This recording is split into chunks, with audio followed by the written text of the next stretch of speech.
자, 이제 교재는 39쪽이에요. 문서 성질 그려놓고 이제 우리 규정 4조 문서가 구분이 되어 있죠. 성질로 되어 있는데 지금 이제 한눈에 다 보이진 않습니다만 그 두 문자를 좀 따야 돼요. 여기 있으니까 법지 공비 민일 이걸 일단 이제 외워야 돼요. 법지 공비 민일 외우는 거예요. 자, 외웠다고 치고 첫 번째는 이제 법규 문서입니다. 법규 문서는 이제 이게 법규라고 되어 있지 않습니까? 그러니까 다죠. 헌법 이하 자치 법규까지 다 망라한 거죠. 그러니까 이제 법규사항 규정 문서라고 해서 이제 모든 법이 다 들어가 있어요. 보니까 헌법 이하 자치 법규까지. 그래서 이걸 이제 법규 문서라고 그래요.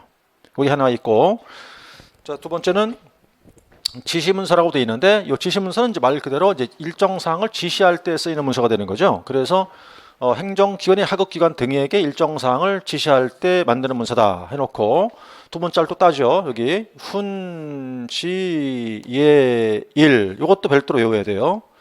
그러니까 지시문서 안에 이제 세분되는 거죠. 훈지예일로 외우시는 건데 이제 표로 되어 있습니다만 자 그럼 여기는 말이에요. 이렇게 한 비교를 해두세요. 이렇게 두 개를 비교해두면 훈령과 이거를 지시를 비교하면은 훈령이란 건 뭐냐면 상급기관이 하급기관에 대해서 장기간에 걸치는 거고요. 그리고 그 권한의 행사를 일반적인 사항을 지시하는 거예요.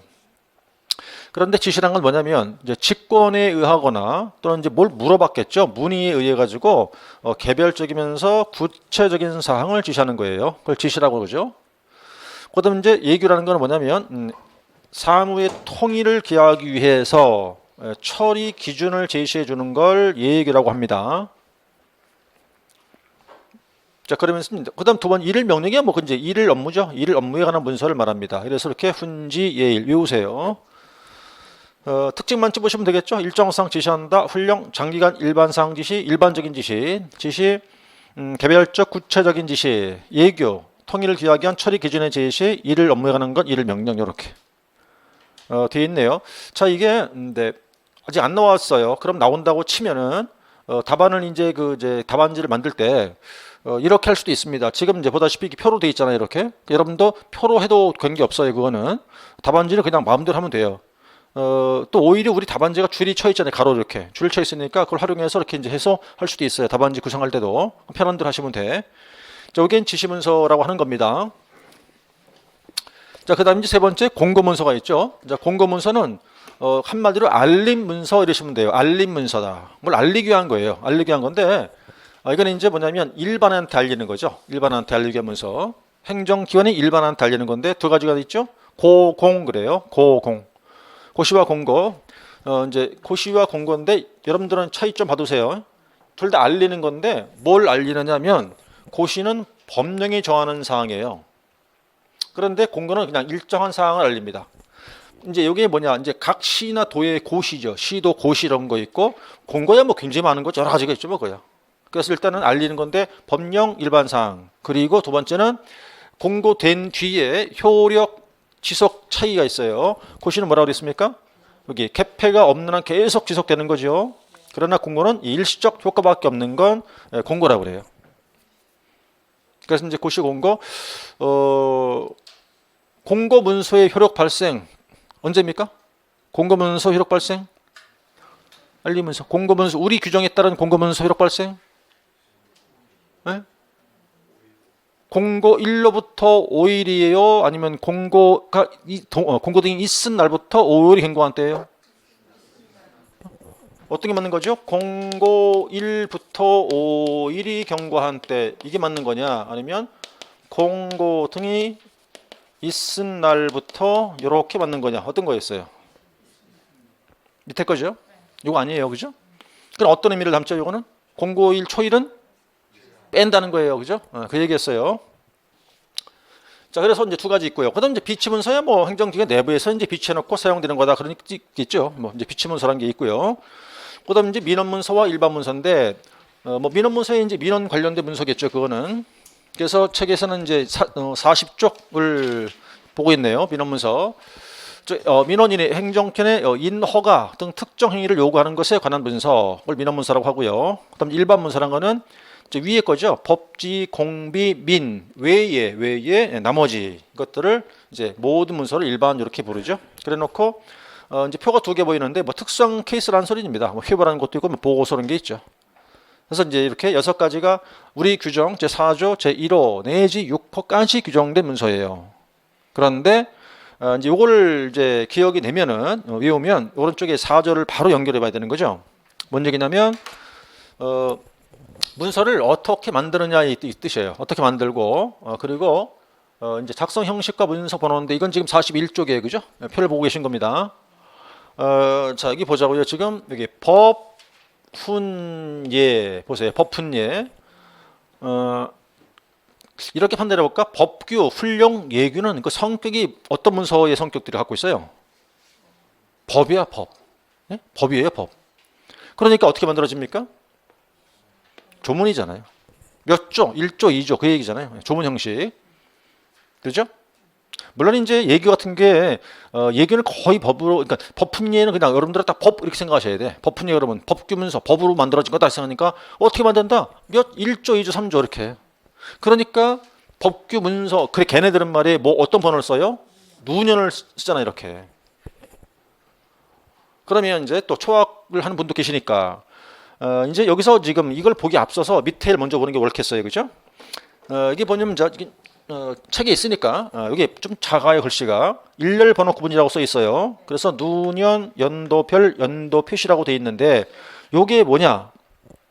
우리가 문서를 만들어요. 만들면 이제 아까 잠깐 다시 기한을 했고 검토와 협조를 거쳐서 결재를 받으면 그다음 뭐 하냐면 이제 문서를 등록을 하죠. 이게 그다음에 이제 시행을 하면 상대방 기관에 접수가 되고 접수라는 건 뭘 말하는 겁니까? 등록을 의미하는 거란 말이에요. 이렇게. 그러면 지금 등록이 두 개 있죠. 이렇게 지금 이게 두 개 있어요. 그죠?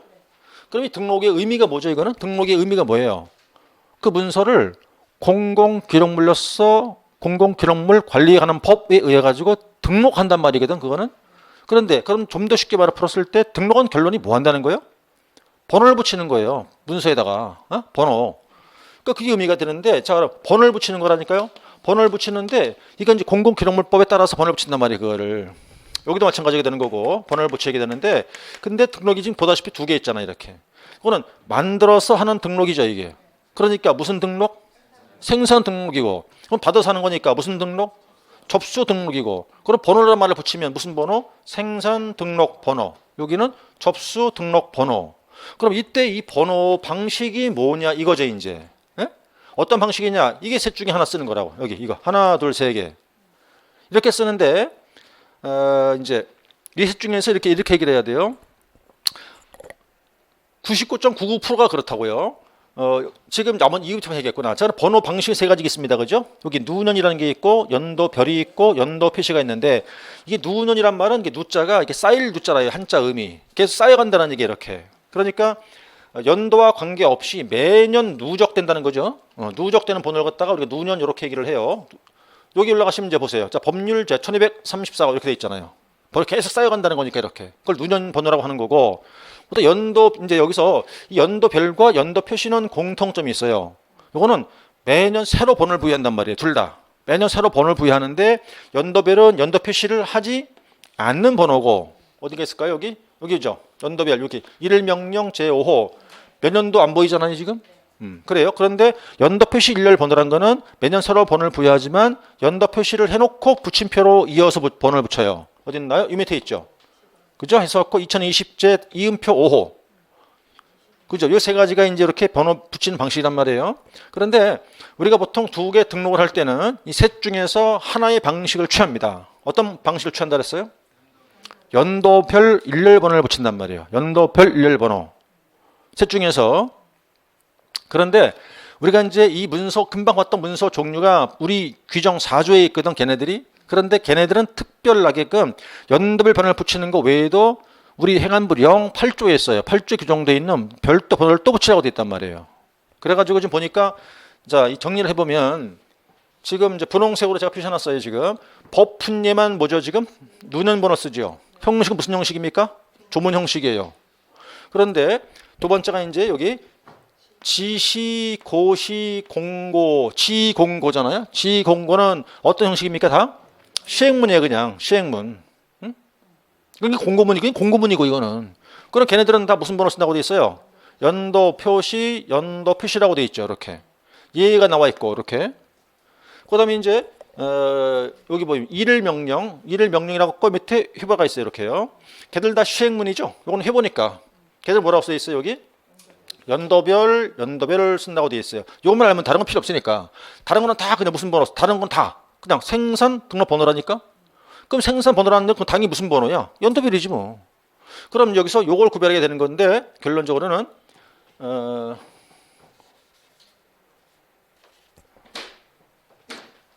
이렇게 이제 표시가 돼야겠죠, 그렇죠? 요거를 이렇게 따낸단 말이에요. 따내 가지고 두 문자만 따보면 법규, 훈령, 예규는 무슨 번호? 누년, 일렬 번호를 사용하는 거고, 그다음에 이제 지시와 고시와 공고는 연도 표시를 사용하는 거고, 이건 일일 명령이에요. 이거 일일 방문서 아니고, 그다음에 이제 회보는 연도별 번호를 사용한다는 거예요. 이렇게. 자, 일단 이걸 먼저 외워놓고 이거는 암기하고. 그러니까 무슨 얘기가 되냐면 앞서 이 문서 종류를 먼저 숙지하고 이어서 같이 외우노라 이 말이에요. 그러면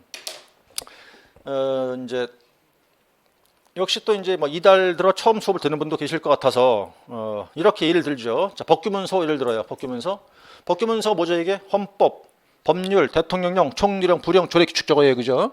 그러면 이제 이렇게 예를 들면 돼요. 자, 법무부에서 얼마 전에 이제 그 검수완박 기억하시죠? 검수완박 기억하시잖아요. 근데 검수원복이 됐죠. 듣는 일이 처음이라고? 시사에 관심이 전혀 없구만. 검수완박법이 통과됐잖아요. 지난 정권 말에. 그죠? 신정권 들어서기 얼마 전에 맞고 됐잖아요. 그게 통과됐잖아요. 그런데 지금 현재 그 한동훈 장관이 들어와서 시행령으로 바꿔놨어요. 그거를 등자 하나 갖고 이렇게 바꿔놨단 말이에요. 다시 검찰 수사 범위가 원래 6대 범죄를 수사했었거든 옛날에는. 근데 그걸 2개로 줄였어요. 2개로. 그게 검수완박법이잖아요. 예? 넘어가 모르면. 그랬는데 지금 새 정권 들어오면서 새 정부 들어왔잖아요. 그래놓고는 법률에 뭐라고 돼 있었냐면 뭐 2대 범죄 등자 한자가 추가됐다고. 등자. 근데 등자가 의미가 넓은 의미잖아 이제. 그래놓고는 기타 자세한 거는 대통령으로 정하라 해놨어요. 그래갖고 이제 그 한 장관이 다 고민을 해본 모양이지. 그러다가 등자가 들어가 있네. 그래놓고는 등자가 들어간 거 갖고 확대해서 그랬어. 그런 바람에 이제 대통령령으로 그걸 다시 정했어요. 수사 범위를 확대시켜놨단 말이에요 지금. 뭐 예전과 같지 않지만 많이 이제 늘어났어. 지금 늘어났기 때문에. 옛날에 고소장 들고 검찰청 갔었죠. 안 가. 요즘 안 받아줘야 받아주잖아. 옛날 요즘 다 경찰로 다 그냥 가라 그런다고요. 어쨌든 그 얘기를 하는 거란 말이에요. 그러면 지금 법무부에서 이제 그 검찰 수사 범위를 좀 확대하려고 그 검수완박법이라는 건데 그게 그거예요. 시행령이에요. 대통령령. 에? 그럼 대통령령은 뭐예요? 법이잖아. 법. 에? 그러면 이제 보니까 자 법무부에서 안을 만들었겠죠. 그럼 이제 국무회의 통과되면 되니까 그건 국회 의결이 필요 없는 거잖아요. 시행령이니까. 그냥 국무회의 통과되면 끝나는 거잖아. 그거는. 그러니까 만들었단 말이에요. 그게. 그래가지고 법무부에서 이제 검사의 수사 그 범위 이렇게 예를 들면 돼요. 수사 범위를 이제 확대하는 안을 갖고 여기서 이제 기한을 했어. 여기서 기한을 했다고.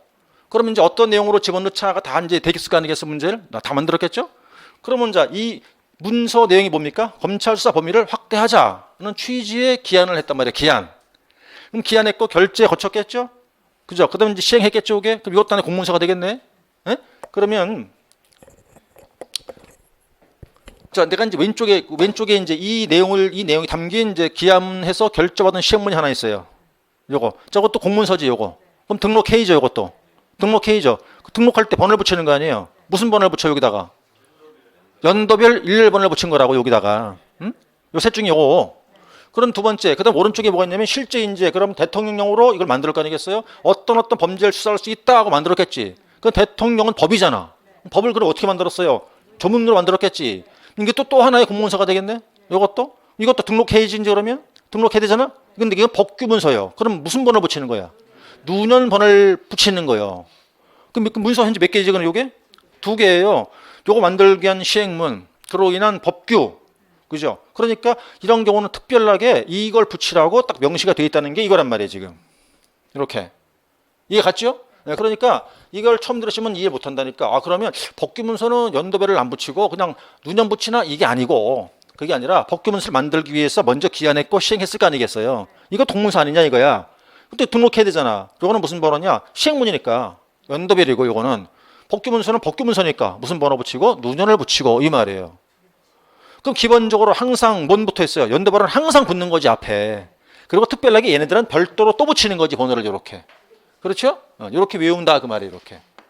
자, 그래서 이제 이 표를 잘 기억을 해갖고 이제 이해했다고 치면 이렇게 이제 그래서 이걸 외우시면 돼요. 이렇게. 이게 나중에 우리가 문서 등록할 때 이게 다시 또 나와요. 뒤에 가면. 그래서 이걸 이제 외우게 돼요. 자, 그래서 교재가 이제 41쪽을 정리가 된 것이었죠. 자, 그다음에 넘기시면 이제 42쪽인데 바로 문서의 성립과 효력 발생인데요. 그 펼쳐 보세요. 2014, 2019, 2020 세 번 나왔어요. 아마 이제 출제하는 사람들이 뭐 중요하다 그렇게 생각을 한 것 같죠. 그러니까 세 번이나 냈겠지 그거를. 어쨌든 뭐 이제 뭐 세 번 나왔으니까 또 낼 수도 있다고 하고 이제 보고 전제하고 내용을 보죠. 목차는 절 제목은 성립과 효력 발생이고 목차는 이 문서의 성립, 이 문서 효력 발생 2개밖에 없죠 뭐. 그런데 이제 1번 문서의 성립은 그 세 번 다 나왔던 얘기입니다. 그거는 세 번 다 나왔던 거니까 2014부터 세 번 다 나왔던 거고 효력 발생은 2020년도에 나왔다고 되어 있네요. 자, 그럼 이제 문서의 성립과 내용도 보죠. 문서 성립과 효력 발생 해놓고 첫 번째 1목차 문서의 성립이에요.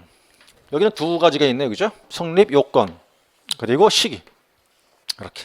그래서 요건을 갖춰야 문서로 성립한다. 어떻게? 첫 번째, 권한 내에서 작성이 돼야 되겠고 의사 표시가 명확해야 되고 위법 부당하지 않아야 되고 시행 불가능한 내용이 아니어야 된다. 그 다음 절차나 형식상 적법해야 된다. 이렇게 되겠는데 문장이 길어지죠. 그죠? 길어 보이니까 권한 내 작성, 여기는 의사의 명확성, 여기는 뭐예요? 뭐 적법성 하면 되겠죠?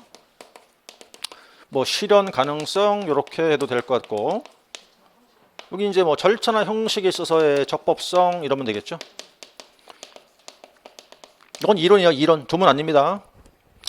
저쪽에 이제 요건이 되죠. 권한 내 작성된다. 의사가 명확해야 된다. 적법성, 실현 가능성, 절차의 적법성. 요건을 갖춰라. 네. 요거는 세 번 다 나왔다는 겁니다. 요거는 이 내용은. 자, 두 번째 성립 시기죠. 문서가 성립하는 시기는 언제라고 되어 있나요? 결제가 있으면 성립하는 거죠. 그래서 결제 방식이 이제 뭐 서명 방식으로 하겠습니다. 결제하는 방식은 서명 방식이지만 어쨌든 결제가 있음으로써 성립한다라고 우리 06조 1항에 규정이 되어 있어요. 그래서 뭐 간단한 거죠. 그래서 성립 요건과 이제 성립 시기까지 보셨고 그 다음에 책에서는 이제 오른쪽 43쪽에 우리 교재는 지금 밑에 뭐 큰 박스 안에 서명 방식이 쭉 써 있습니다만 이건 아까 우리가 이제 용어 정의할 때 다 내용 다뤘던 거예요. 자, 그러면 그 다음이 이제 효력 발생인데 효력 발생에 있어서 이제 입법주의 나오죠. 이건 출제했네요. 이것도 한번. 입법주의 이제 이건 제가 조금 말을 줄였는데 자, 표백주의, 그다음 발신주의, 그리고 도달주의와 요지. 좀 중요한 건 제가 길게 했고요. 나머지는 짧게 놨어요. 자, 먼저 표백주의입니다. 표백주의란 말은 첫 줄에 있죠. 문서가 성립한 때죠. 성립은 언제입니까? 그게 결제죠, 그죠? 결제 받은 때 문서가 효력이 생긴다는 견해인데, 자, 어디 있나요? 여기 보세요. 지금 여기 내부 결제 문서는 합당합니다. 그 표백주의가. 그러니까 내부 결제 문서는 발신하지 않죠. 그러니까 효력 발생은 그게 내부 결제 문서는 결론적으로 뭔 얘기냐면 성립 시기와 효력 발생 시기가 같은 때죠. 그래서 결제 시 성립 및 효력 발생이 동시에 돼요. 그래서 이제 요건 그래서 좀 길게 써놓은 거 이유가 표백주의라는 거는 바로 내부 결제 문서. 내부 결제 문서는 성립하는 시기도 결제된 때고 효력 발생하는 시기도 결제된 때입니다. 이유는 왜 그러냐? 안 보내니까 발신하지 않으니까 그렇다. 자, 그럼 내부 결제 문서 말고는 다른 주의를 취할 텐데 두 번째 발신주의 말 그대로죠. 발신된 때. 발신된 때 효력이 생긴다. 넘어가서 그 다음에 이제 도달주의와 요지주의인데 4번 먼저요. 요지주의가 뭔 뜻입니까? 상대가 내용을 알아야 된다. 그 얘기죠. 그 다음 도달주의죠. 이제 도달주의 보니까 뭐 뜻은 이해했다고 치고 이제 여기서 어딨나 상대방 집에 들어갔다는 얘기가 되는데 어딨나요? 여기 민법상 의사표시 이건 뭐 중요한 게 아니고 우리 규정은 도달주의를 원칙으로 취하고 있는 거죠. 이렇게. 자, 그래서 이제 4개의 입법주의가 있는데 그 중에서 우리는 도달주의를 취한다가 되는 거고요.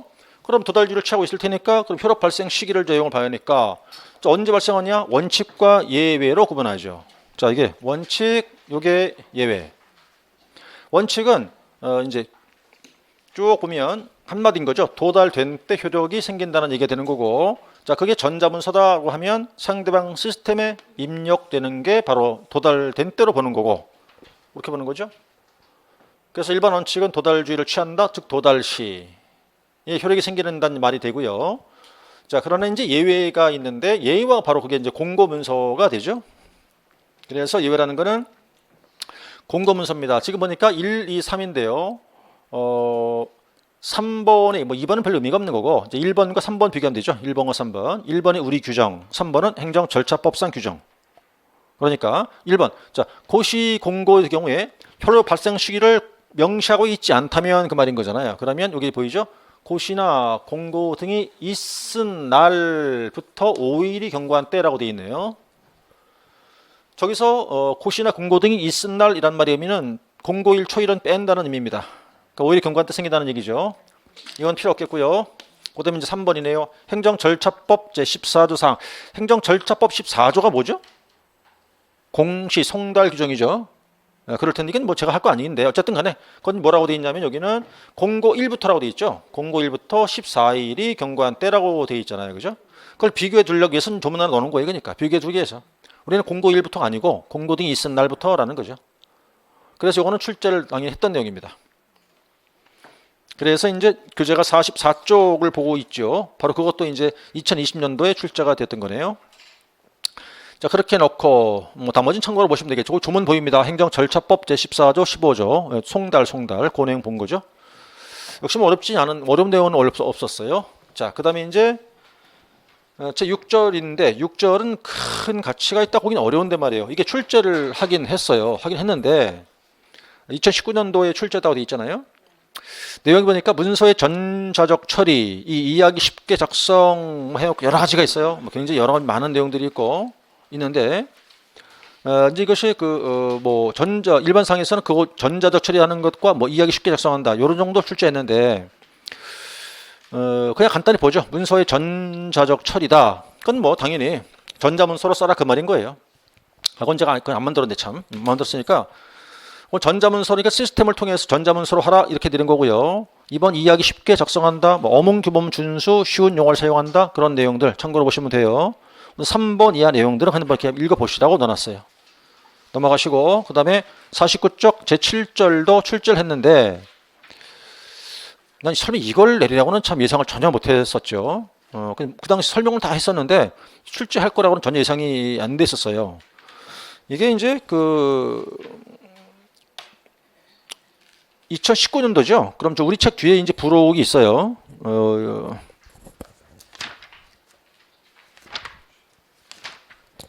저기 363쪽이죠. 363. 1회부터 10회까지 다 있습니다. 모범 답안이. 그 기출문제 지문도 있고 모범 답안 다 들어가 있는데 363페이지가 이제 2019년도죠. 7회 때인데 약술형 문제가 3번이에요. 366쪽이죠. 366. 거기가 이제 약술형 3번 문제. 이렇게 놓고 뭘 물었냐면요. 문서 작성 시 용어, 하루콕, 가로 열고 글자, 숫자, 연호, 날짜, 시간 등을 기준을 제시하고 그다음 문서의 효력 발생을 위한 요건을 써라 이렇게 됐다고요. 그래서 지금 이제 그 밑에 있는 게 제가 만든 이게 답안인데 이거는 답안인데 밑에 거 물론 문서 성립과 효력 발생 요건은 이해했는데 아니 글자, 숫자, 연호 이게 뭐가 중요하다고 이걸 냈는지는 도대체는 이해를 못하겠다는 거죠. 이 당시 그래서 전혀 예측이 안 됐던 걸 이렇게 냈어요. 근데 그게 이제 브로이타 문제였었죠. 요 하나가. 브루타 문제 출제했던 건데 그럼 거기서 이제 뭐 글자, 숫자, 날짜, 시간은 우리 책에 다 있어요. 그런데 연호는 없어 우리 책에 아예. 그래서 요때 이제 제가 이 당시 기억나는 게 막 시험 막 끝났어요. 끝나갖고는 수험생이 저한테 보냈어요. 사진을 찍어서 그 지문을. 왜냐면 바로 보내주면 제가 바로 그냥 달아요. 답안을 쭉 달아서 이제 바로 올리거든요. 이렇게. 그러니까 시험 끝나자마자 그 당시 이제 수강생이 저한테 보내줬어요. 사진 찍어갖고. 근데 보는데 연호가 보이더라고. 근데 내가 연호가 뭐지? 이랬다니까. 연호가 뭐야? 솔직히 몰랐어요. 연호가 뭔지. 그래 네이버를 뒤졌지 연호라는 걸. 그때만 내 밑에 이게 나오더라고 지금. 3번에 6번에 연호 보이죠? 이게 네이버 저 내용이에요. 그게. 그걸 이제 발췌해서 지금 답안 넣는 거예요. 그게. 아니 이런 걸 물어보냐고. 이걸 하면 안 되지 또? 어느 머리가 약간 이상한 그 출제위원이 이걸 이따 걸 내느냔 말이야. 이게 뭐가 중요하다고. 그러니까 이렇게 하면 말이죠. 이게 국가 자격증에 이게 위신의 문제가 생겨요. 이런 걸 내면. 그게 보니까 그거죠. 우리는 이제 서기잖아, 서기. 예? 서력교원. 그걸 얘기하는 거더라고. 나중에 보니까. 연호? 나 뭔지 몰랐어요, 그때. 그 서력교원 그래서 이거 발췌해서 답안을 이렇게 놓게 했겠는데, 뭐 이제 단기 서기에서 우리 이제 서력교원을 쓴다, 뭐 그 얘기를 하던 건데, 요 내용이 지금 그게 뭐냐면 제가 네이버 보고 발췌해서 이렇게 이제 답안을 넣는 거라니까요. 아니, 별걸 다 내죠, 그죠? 그러니까 참 보면 어떨 때 좀 이해 못한 부분이 많아요. 그래서, 이제 그 이유가 브리타를 하나씩 내는 이유가 물론 있겠지만, 그리고 이제 저는 그런 느낌이 강하게 드는 게 지금 이제 행정사를 강의하는 것도 많지 않죠. 뭐 학원도 뭐 통틀어 2개밖에 없고 우리나라에 2개밖에 없고 그다음 이제 동영상업체가 있다고 해서 이제 한 3개 정도 이제 우리하고 그다음에 이제 한 군데 있고 그다음에 이제 제가 또 하는 데 있어요. 뭐라는 데 있어. 그 누구죠? 그 가수 혜일인가? 그 친구 선전하대 요즘에. 뭐 대화가 안 돼? 동의가 안 돼. 아니 그 혜일이 몰라요? 아 있어. 저 걸그룹 있어요 걸그룹. 거기도 나왔잖아. 1988. 그 응답하라 나왔잖아요. 네? 그죠? 그래도 몰라? 넘어가 그러면. 하여튼 그래요. 거기 했는데 그 이제 보니까 그 제 생각이 그거죠. 출제하는 사람들이 다 그 모니터링을 한다는 거죠. 다 모니터링 뭘 가르치나. 다 책도 2권밖에 없어요. 우리나라에. 이거 하고 저 신림동에 또 하나 있는데 거기 책 2권밖에 없었다. 그러니까 이걸 다 보겠죠. 어떤 내용이 있는지 다 볼 거고 프린트가 무지 많이 나가요. 나가는 프린트가 그게 다 올라가거든 파일로. 그걸 다 다운받아 볼 거 아닙니까? 뭐가 있는지 거기. 그런 거 보고해서 강의도 뭐 하느냐 다 모니터링을 다 해놓고 이제 출제할 때 이걸 반영할 거라고 저는 생각을 해요. 뭐 가르치나. 그러다가 이제 이런 게 있겠죠. 제가 그거 참고하세요. 라고 썩 지나가. 그럼 이거 내야지. 이제 그렇게 되는 거지. 응? 막 강조 막 했어. 요건 내지 말자. 그러다가 그냥 참고하실까요? 지나갈까? 이렇게 했는데 딱 그걸 딱 끄집어서 내는 경우가 몇 번 그랬다니까. 느낌이. 근데 요거 그랬던 건데 근데 그걸 내는 경우가 있단 말이에요. 그래서 우리 어쩔 수 없이 브리타 하나는 각오를 해야 돼요. 근데 브리타는 100점만 안 내면 점수 받으니까 그냥 신경 쓸 거 없어요. 이건 한 문제 못 써도 합격하는 데는 전혀 문제 없어요. 그렇다는 거죠. 그래서 혹시라도 제 이 강의를 하는 거를 출제하고자 오래 이제 출제할 사람들이 본다 그러면 그런 식으로 하지 마. 치사하게. 뭔가 위신과 품위를 지키면서 출제를 해야지 그런 식으로 말이야 쫙 구탱이 있는 거 의미 없는 것 같다 내갖고 말이지 브리타 내고 그런 식으로 하면 그건 굉장히 그건 누군지 모르지만 그 귀싸대게 만들 일이야 그거는. 그죠? 정도껏 말이야 품위가 있게 무게 있게 내야지. 국가자격증인데 말이야 이게 지금 애들 장난도 아니고. 제 말이 맞잖아요?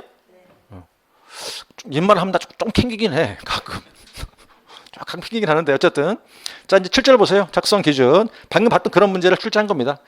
어렵진 않죠. 뭐 숫자, 아래비아 숫자로 쓴다고 돼 있고요. 뭐 이제 날짜는요 연어릴 글자로 생략한다. 뭐 이런 말이 나와요. 그래서 이제 이 뜻이죠. 뭐 예를 보면 되겠네요.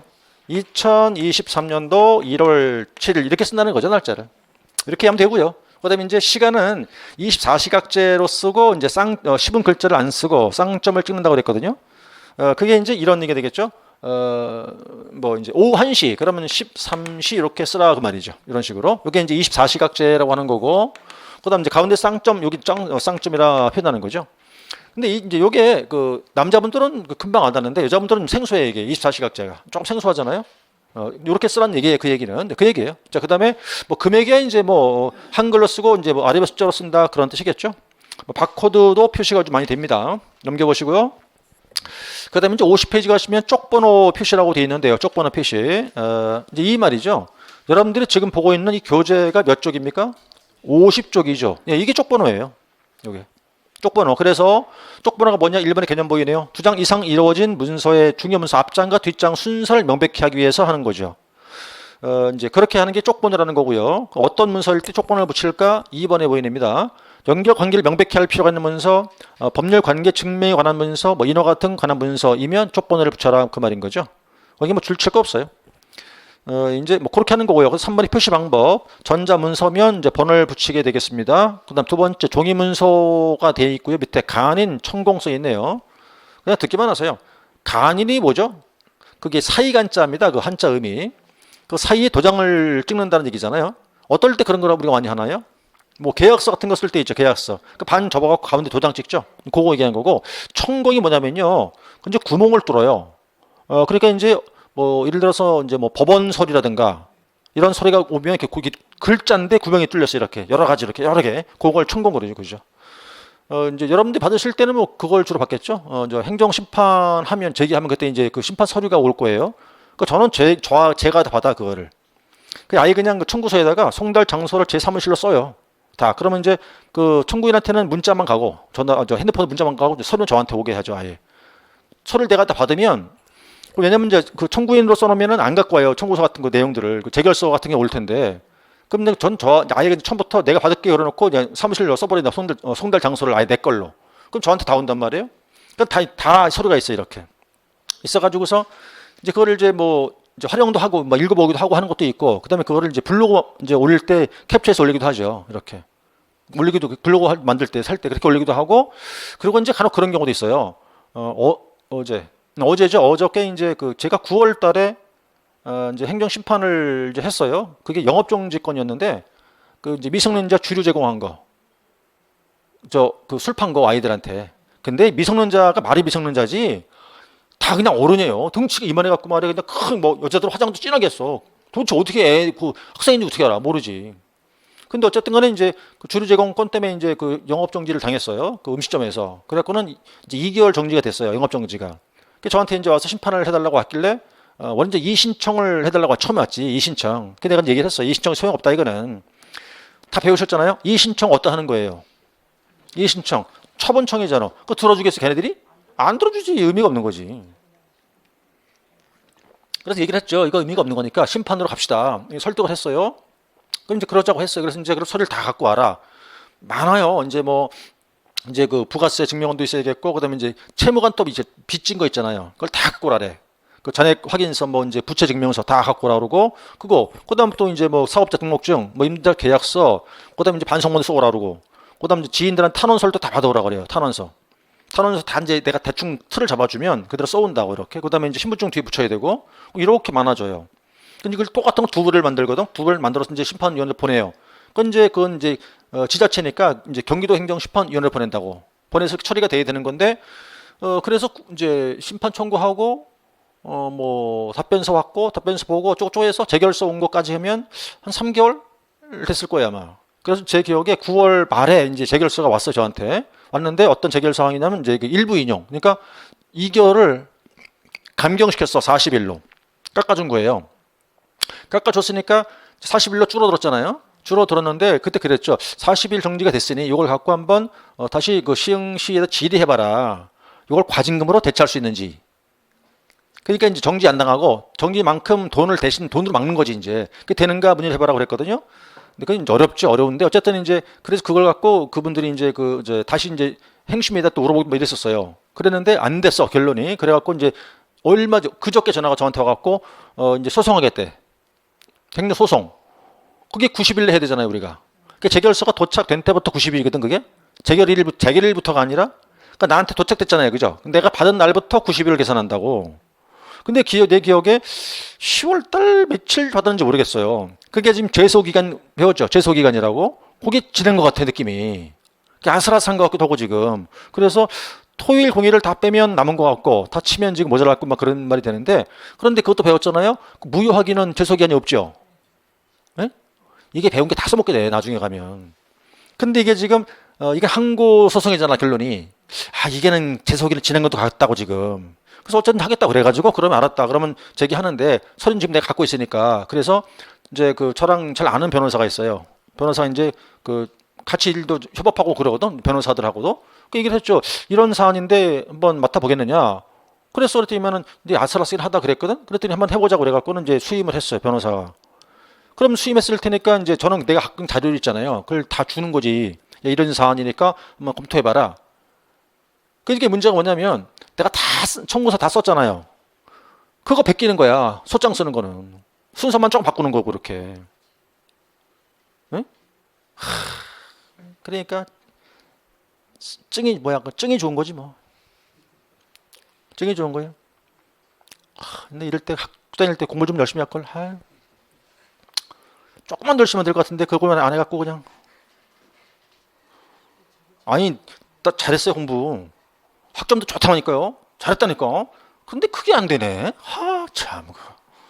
그게 안 돼서 이제 그 동격이야. 그잖아요. 행정사, 강사, 변호사 동격이지 뭐야? 다 동격인데 어쨌든 간에 그게 없었어. 그래갖고 이제 연결을 해갖고 이제 조언해갖고는 이제 어저께 이제 소장을 제출을 했어요. 했는데 만약 재소기가 지났으면 이제 무효 확인으로 해보려고 이제 하고 있는 중인데 그럼 이제 그건 수임자가 팍 뛸 거 아니에요. 제가 그때 행정심판을 100만 원 받고 했거든요. 부가세 빼고 그렇게 했는데 이건 변호사 소송권이잖아요. 이거는 그러면 몇 배 뛰어버리지. 그렇죠, 그렇게?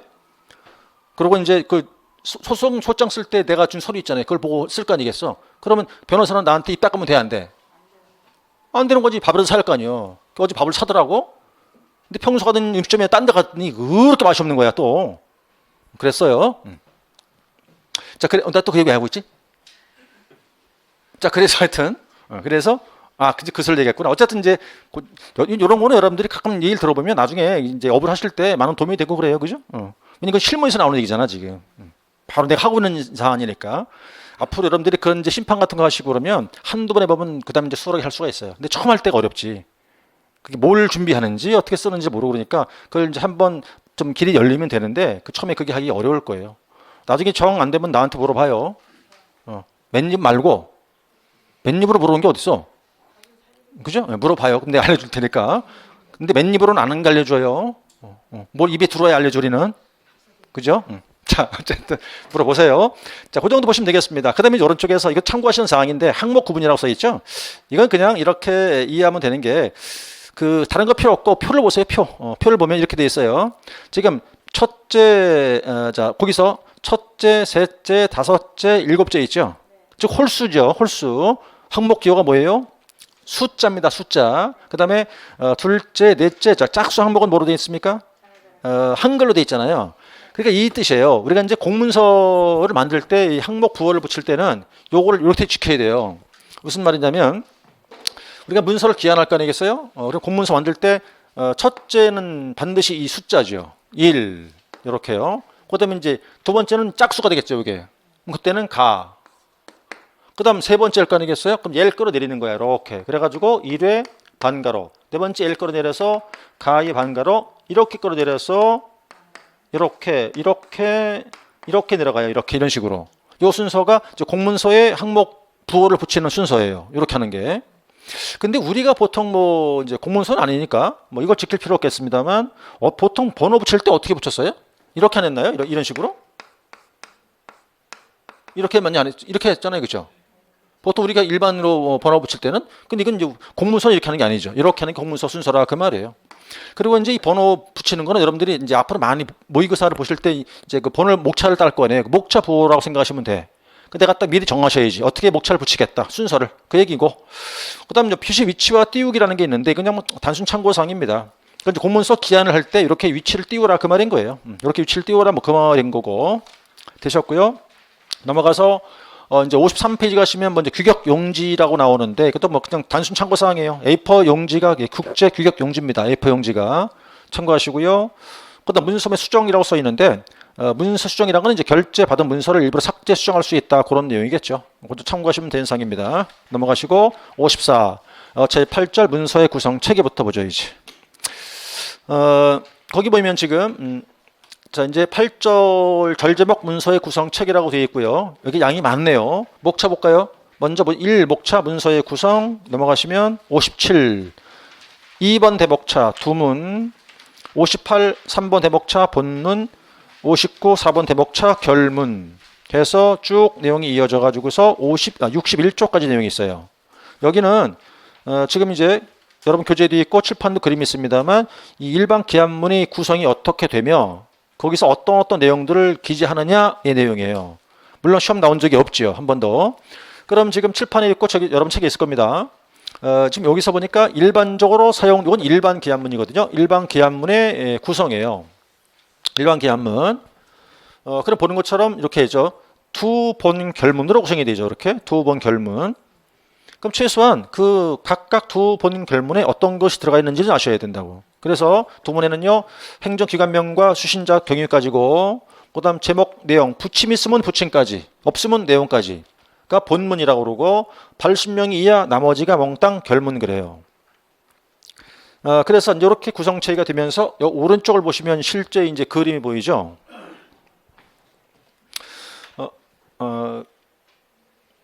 자, 이제 이게 그림인데 지금 보면 이게 이제 기한문의 예시죠. 기한문 예시.